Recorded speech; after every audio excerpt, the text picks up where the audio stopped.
Everyone. सो ये video आप लोगों के लिए बहुत इंपॉर्टेंट है अगर आप बैंकिंग एग्जाम्स की तैयारी कर रहे हैं और आप चाहते हैं कि इस साल के अंत तक आपके पास एक बैंकिंग जॉब हो, आपके हाथ में एक सरकारी नौकरी हो।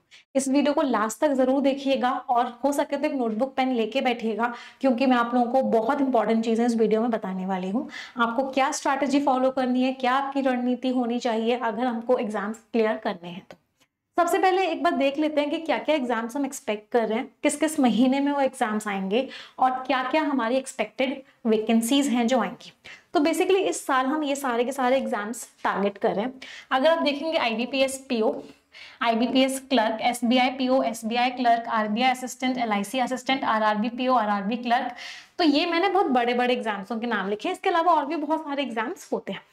अब आपको सबसे पहले ये चीज समझने की जरूरत है कि इन सभी एग्जामिनेशंस में सिलेबस ऑलमोस्ट सेम ही है। तो इसका मतलब है अगर आप अपनी तैयारी करेंगे, एक चीज से आप तैयारी करेंगे, तो आपकी बाकी एग्जाम्स की तैयारी खुद ब खुद हो जाएगी।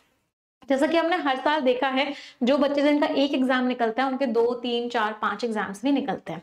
तो वही चीज मुझे आपके लिए भी चाहिए। अगर मैं वैकेंसीज की बात करूं तो वैकेंसीज हमारी लगभग मैंने सबकी वैकेंसीज यहाँ पे साइड में लिखी हुई भी है। अगर मैं इन टोटल बात करूं तो लगभग 35 से 40 हजार वैकेंसीज हैं जो हम इस साल बैंकिंग एग्जाम्स में एक्सपेक्ट कर रहे हैं। अब देखो, मई चल रहा है, आपके ये एग्जाम्स अगस्त से स्टार्ट हो जाएंगे। अगस्त, सितंबर, अक्टूबर, नवंबर, दिसंबर, मोस्ट प्रोबेबली अगले साल जनवरी और फरवरी भी आ जाएगा। तो आपके पास लगभग 7 से 8 महीनों में आगे आने वाले आपके सारे एग्जाम्स हो जाएंगे। तो अगले 7 से 8 महीनों में हमें ना जी जान लगा के मेहनत करनी है। मुझे भी मेहनत करनी है, आपको भी मेहनत करनी है, जिससे कि इस बार हमारा सिलेक्शन हो जाए। यस। तो सबसे पहले तो मुझे बता दो, आप लोग तैयार हो ना सिलेक्शन के लिए? आप लोग एकदम मन में ठान के बैठ चुके हो कि इस साल तो एकदम जी जान लगा देंगे, लेकिन हर हालत में सिलेक्शन लेंगे ही लेंगे? यस। चलो, तो अब बात करते हैं कि क्या क्या हमारी स्ट्रैटेजी होने वाली है। तो अगर मैं बात करूं ओवरऑल सारे एग्जाम्स की, तो यहाँ पे आपको 4 सब्जेक्ट्स देखने को मिलेंगे। हालांकि इंग्लिश एक सब्जेक्ट नहीं है, बट मैं फिर भी इसको उसके कैटेगरी में रख रही हूँ। इंग्लिश, क्वांट्स, रीजनिंग और जनरल अवेयरनेस। इन सब्जेक्ट्स के डिटेल में जाने से पहले कुछ मिस्टेक्स हैं जो मैं आपको बताना चाहूंगी कि आपको किसी हालत में नहीं करनी है, चाहे आपको अंदर से कितना भी मन हो। लेकिन प्लीज ये मिस्टेक्स मत करना, नहीं तो अपना 1 साल बर्बाद कर लोगे। वो मिस्टेक्स क्या है? सबसे पहली मिस्टेक ये मत करना कि पहले प्री की तैयारी करो और उसके बाद मेंस पर फोकस करो। इससे क्या होगा? कुछ नहीं होगा, 1 साल बर्बाद होगा, क्योंकि प्री भी क्लियर नहीं होगा। और अगर बाई चांस प्री क्लियर हो जाए तो मेंस तो बिल्कुल ही नहीं होगा। तो इसीलिए मेरा सभी को रिक्वेस्ट है कि प्लीज हर टॉपिक को लेके, हर सब्जेक्ट को लेके प्री प्लस मेंस दोनों की तैयारी करना। इजी चीज की तैयारी करोगे तो गारंटी नहीं है कि इजी निकल जाए, लेकिन अगर डिफिकल्ट की तैयारी करोगे तो इजी भी निकल जाएगा और डिफिकल्ट भी निकल जाएगा। तो सबसे पहली चीज ये गलती मत करना, मन में ठान लो। दूसरी गलती जो आपको नहीं करनी है, जो बहुत सारे बच्चे करते हैं, कि बहुत सारे बच्चों को लगता है कि मैं करंट अफेयर्स प्री के एग्जामिनेशन के बाद करूंगा, या मैं जनरल अवेयरनेस की तैयारी प्री के एग्जामिनेशन के बाद करूंगा। नहीं, आपको डे 1 से ही स्टार्ट करने हैं, क्योंकि इंग्लिश और जनरल अवेयरनेस दोनों सबसे बड़े गेम चेंजिंग सब्जेक्ट्स होते हैं। ये सिलेक्शन दिलवा भी देते हैं और होता हुआ सिलेक्शन रोक भी देते हैं। तो इसीलिए जनरल अवेयरनेस की तैयारी भी आपको डे 1 से ही करनी है। इंग्लिश की तो करोगे ही करोगे, क्योंकि प्री आता है, तो वो मिस्टेक तो प्री में भी आता है, मेंस में भी आता है, डिस्क्रिप्टिव भी आता है। PO एग्जाम टारगेट कर रहे हो तो इंटरव्यू में भी कहीं ना कहीं यूज में होगा। वो मिस्टेक तो नहीं करते हैं, लेकिन वो जो मिस्टेक आप लोग करते हो वो आप ये करते हो, इसको छोड़ देते हो। तो दूसरी गलती आपको ये नहीं करनी है। तीसरी गलती जो आपको नहीं करनी है, दैट इज कि आप बहुत सारे मॉक टेस्ट दे रहे हो। आप मॉक टेस्ट उतने दो जितनों का आप डिटेल्ड एनालिसिस कर सकते हो। अगर 1 घंटे का मॉक टेस्ट दे रहे हो तो कम से कम उसके एनालिसिस में भी 1 घंटा लगाओ। मॉक टेस्ट देने का तभी फायदा होता है जब हम एनालिसिस करें और जब हम अपनी मिस्टेक्स को समझें। तो मेक श्योर कि अगर आप कोई मॉक टेस्ट दे रहे हो तो उसका डिटेल्ड एनालिसिस जरूर करो। ये 3 गलतियां बहुत फ्रिक्वेंटली स्टूडेंट्स वो करते हैं, इसलिए मैं आपको पहले बता रही हूँ। अब बात करते हैं कि हमारी स्ट्रैटेजी क्या होने वाली है। तो देखो, इंग्लिश की मैं बात करूं तो ये जो डिस्क्रिप्टिव राइटिंग होता है ना, ये PO के एग्जाम में आपको देखने को मिलेगा। SBI PO में मिलेगा, IBPS PO में मिलेगा। इसके अलावा जो आपके क्लर्क के एग्जाम्स होंगे, जो आरआरबी के एग्जाम्स होंगे, वहां पे डिस्क्रिप्टिव राइटिंग नहीं देखने को मिलती है। मेरा सजेशन ये रहता है कि आप पीओ को टारगेट करो, बड़ी चीज को टारगेट करो, target the stars then you will land on the moon, है ना। तो पीओ को टारगेट कर रहे हो तो डिस्क्रिप्टिव राइटिंग की तैयारी भी डे 1 से स्टार्ट कर दो। ऑब्जेक्टिव इंग्लिश में हमारे 4 कंपोनेंट्स हैं, बेसिकली ग्रामर, वोकैब, आपके क्वेश्चंस अलग अलग तरह के रीडिंग और वो सारे, और आपका एक रीडिंग एंड स्किमिंग वाला पार्ट। ये 4 चीज करनी है आपको ऑब्जेक्टिव इंग्लिश के लिए।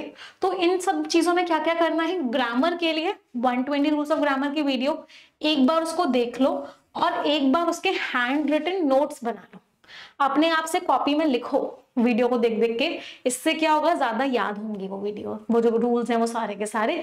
और उस बेसिस पे 8 घंटे की मेरी एक एरर डिटेक्शन की वीडियो है चैनल पे, वो देख लो। तो ग्रामर के लिए मोर देन सफिशिएंट है। अगर ग्रामर बिल्कुल ही बेसिक से पढ़ना है तो 50 आवर फाउंडेशन कोर्स है यूट्यूब पे, वो देख लो। वोकैबुलरी के लिए द हिंदू एडिटोरियल की क्लास रोज होती है, रोज सुबह 7 बजे होती है, यूट्यूब पे ही होती है, एडिटोरियल एनालिसिस पे। वोकैबुलरी, रीडिंग और स्किमिंग वहां से हो जाएगी पूरी की पूरी। तो वहां पे एक हैबिट बना लो कि ये जो मेरा दिन का 40 मिनट्स का टाइम है, ये मुझे रीडिंग और स्किमिंग को और वोकैबुलरी को देना है। मैंने उसमें एरर वाला पार्ट भी, ग्रामर वाला पार्ट भी इंट्रोड्यूस किया है, तो ये वाला पार्ट वहां से हो जाएगा। बात रही क्वेश्चंस की, किस तरह के क्वेश्चंस हैं, क्या स्ट्रैटेजीज हैं, क्या क्या पैटर्न्स होते हैं, तो एक हैबिट आई होप सभी लोगों की होगी यहाँ पे। जिन लोगों की नहीं है वो बना लेंगे। रोज सुबह 8:30 बजे परफेक्शन की क्लास एवरी सिंगल डे, हर रोज लगानी है परफेक्शन की क्लास, एक सिंगल डे भी मिस नहीं होना चाहिए। जिस दिन मिस हो उस दिन अपने आप को डांटो, क्यों मिस हुआ। कितना टाइम लगा इस पूरे को करने में, अगर मैं बात करूं 1 आवर 30 मिनट्स, ये लगभग 30 to 40 मिनट्स। ये आपने 120 रूल्स ऑफ ग्रामर देखा, वो सब देखा, तो लगभग पूरे दिन में आपको 2 से 2.5 घंटा मोर देन सफिशिएंट है। इससे ज्यादा टाइम मत दो अगर ठीक ठाक है तो इंग्लिश। अगर लगता है बहुत ज्यादा कमजोर हो तो ग्रामर भी बेसिक से देखनी है, बिल्कुल ही ग्रामर बेसिक से देखनी है, तो हो सकता है थोड़ा सा एडिशनल टाइम लगे। अदरवाइज 2 से 2.5 घंटा हद से ज्यादा इंग्लिश के लिए, हद से ज्यादा तो नहीं बोलूंगी बट सफिशिएंट है। चलो अब बात करते हैं क्वांट्स की। क्वांट्स में बेसिकली 2 चीजों पे हमें अपना कमांड बनाना है, डीआई और अरिथमेटिक पार्ट। तो डीआई आपको रोज पढ़ना है, रेगुलर बेसिस पे प्रैक्टिस करनी है। कोशिश करो रोज 2 DI, 3 DI, 4 DI regular basis पे करो। अरिथमेटिक में एक टॉपिक एक दिन में उठाओ, उसको समझो, उसके क्वेश्चंस प्रैक्टिस करो, अगले दिन दूसरा टॉपिक उठाओ, एक दिन प्रॉफिट एंड लॉस, एक दिन परसेंटेज, एक दिन को टाइम स्पीड डिस्टेंस। तो एक ऐसे पूरा का पूरा चार्ट बना लो, टू डू लिस्ट बना लो, आज ये टॉपिक, आज ये टॉपिक, आज ये टॉपिक, और उसके क्वेश्चंस को प्रैक्टिस करते हुए जाओ। इस तरीके से आपको क्वांट्स करनी है। आपको एग्जाम स्पेसिफिक तैयारी नहीं करनी कि एसबीआई क्लर्क वाले क्वेश्चंस कर रहे हो या आईबीपीएस क्लर्क वाले क्वेश्चंस कर रहे हो, नहीं। आपको कॉन्सेप्ट बिल्डिंग करनी है, कॉन्सेप्ट को बहुत स्ट्रॉन्ग बनाना है, उसके अच्छे से अच्छे लेवल के क्वेश्चंस करने हैं, जिससे कि आप कोई भी एग्जाम दो बैंकिंग का, आपको वो आता हो, तभी सिलेक्शन होगा। एग्जाम स्पेसिफिक होकर सिलेक्शन नहीं होगा, नॉलेज लेके प्रैक्टिस करके सिलेक्शन होगा। बात करते हैं रीजनिंग की। रीजनिंग में भी फिर वही एक पजल्स वाला पार्ट हो गया और एक बाकी सारे टॉपिक्स वाले क्वेश्चंस हो गए। तो वही करना है, पजल्स रोज करनी है, रोज एक हैबिट होनी चाहिए कि मुझे इतनी पजल्स रोज बनानी ही बनानी है, और टॉपिक्स एक दिन में एक टॉपिक उठाओ, उसको पूरा समझो और फिर उसके क्वेश्चंस प्रैक्टिस करो। तो इस तरीके से आपकी रीजनिंग की तैयारी होगी। Last but not the least, journal awareness बहुत इंपॉर्टेंट है। करंट अफेयर्स डेली देखो, उनको जिस तरीके से करना चाहते हो, नोट से, पीडीएफ से, क्लासेस से, जिस तरीके से आपको सबसे अच्छा समझ में आता है उस तरीके से करो। बैंकिंग अवेयरनेस थोड़ा थोड़ा पढ़ना स्टार्ट कर दो, तो इस तरीके से आपकी जर्नल अवेयरनेस की तैयारी होगी।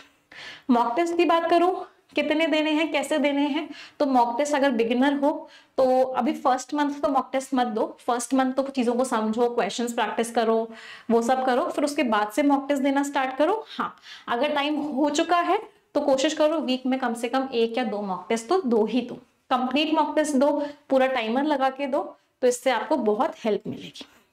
6 महीने इस स्ट्रैटेजी को फॉलो करोगे तो सिलेक्शन नहीं रुकेगा किसी भी हालत में, बट डेडिकेशन आप लोगों की तरफ से मुझे चाहिए। मुझे इस साल सभी का सिलेक्शन चाहिए, चाहे कुछ भी हो जाए।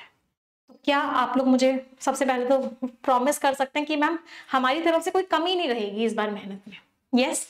अगली इंपॉर्टेंट चीज जो कि आप लोग मुझसे एक्सपेक्ट भी कर रहे थे, और ये सिर्फ और सिर्फ आप लोगों की वजह से हुआ है कि आप लोगों के रिक्वेस्ट पे 6 आवर्स के लिए, सिर्फ 6 घंटे के लिए कल सुबह दैट इज 20 मई को 10 बजे से लेकर 4 बजे तक आपको अनअकैडमी पे, अगर परफेक्शन की बात करें जो कि बहुत बहुत इंपॉर्टेंट है, 10 से 15,000 बच्चे उस चीज को कर रहे हैं, अगर आप नहीं कर रहे हो तो आप उनसे कहीं ना कहीं बहुत पीछे हो। कंपटीशन में आना पड़ेगा तो सबके लेवल पे आना पड़ेगा। तो सुबह 10 बजे से 4 बजे तक आपको परफेक्शन पे 40+5% का डिस्काउंट मिल जाएगा। इस कोड को लगा के, कोड है निमेशा, इस कोड को लिख लो। इस वीडियो के डिस्क्रिप्शन में लिंक लगा हुआ है परफेक्शन का, उसको ज्वाइन कर, उसको क्लिक करोगे पहुंच जाओगे। तो इसकी फीस आपको लगभग पूरे 1-1.25 साल की, जिसमें पिछले 1 साल की सारी क्लासेस और अगले 1 साल तक आने वाली सारी क्लासेस सारी की सारी मिलेंगी सिर्फ और सिर्फ 1425 रुपीज में। तो ये आप ले लेना और परफेक्शन की क्लासेस में रेगुलरली आना, ठीक है। अगर कंप्लीट बैंकिंग करना चाहते हो, क्वांट्स, रीजनिंग, इंग्लिश सब चाहिए, तो कंप्लीट बैंकिंग वाला सब्सक्रिप्शन भी ले सकते हो अनअकैडमी लर्निंग एप्लीकेशन से। अगर परफेक्शन को देखना है मैम फ्री क्लासेस कैसी होती हैं, कैसा लगता है, तो कल सुबह सैटरडे को 8 बजे 8:30 बजे परफेक्शन की फ्री क्लास भी है, उसमें आ जाना। यही कोड लगा के क्लास ओपन होगी, उसका लिंक भी मैं इस वीडियो के डिस्क्रिप्शन में डाल दूंगी, ठीक है। देखो एक और इम्पॉर्टेंट चीज, सिलेक्शन लेना मुश्किल नहीं है। कंपटीशन दिखने में बहुत ज्यादा है बट एक्चुअल में कंपटीशन बहुत कम है। क्यों? क्योंकि हार्ड वर्किंग स्टूडेंट्स जो हैं, जो डेडिकेटेड स्टूडेंट्स हैं, जो एकदम जी जान लगा के पढ़ रहे हैं, उनका नंबर बहुत कम है। वो बहुत सारे नहीं है, वो बहुत कम नंबर ऑफ स्टूडेंट्स हैं। तो आपका जो एक्चुअल कंपटीशन है उन बच्चों से है, और उन बच्चों में भी वो बच्चे बहुत ज्यादा हैं जो डिस्ट्रैक्ट बहुत जल्दी हो जाते हैं। कुछ भी आया, कुछ भी किया, किसी की भी स्ट्रैटेजी फॉलो करने लग जाते हैं, अपनी वीकनेसेस को आइडेंटिफाई नहीं करते, या टू डू लिस्ट नहीं बनाते, कुछ भी रैंडम पढ़ने लग जाते हैं। तो वो वाला परसेंटेज बहुत ज्यादा है। आप अगर उस परसेंटेज में नहीं हो, आप सही स्ट्रैटेजी फॉलो कर रहे हो, आप टू डू लिस्ट बना रहे हो, आप रोज प्रैक्टिस कर रहे हो खूब सारी, और आप अपने आप से अच्छी अच्छी बातें कर रहे हो, पॉजिटिव एटीट्यूड मेंटेन करके चल रहे हो, तो मैं एक्सपेक्ट करती हूँ कि इस साल आपका सिलेक्शन होना ही होना चाहिए। मुझे आप पे पूरा विश्वास है कि आप सही स्ट्रैटेजी को फॉलो करोगे ही करोगे। मुझे आप पे पूरा विश्वास है कि आप मेहनत करोगे और इस साल मुझे सिलेक्शन दोगे। पिछले साल बहुत बच्चों का सिलेक्शन हुआ है, थाउजेंड्स ऑफ सिलेक्शंस हुए हैं, इस साल भी मुझे उतने ही सिलेक्शंस चाहिए आप सभी से, ठीक है। Thank you everyone.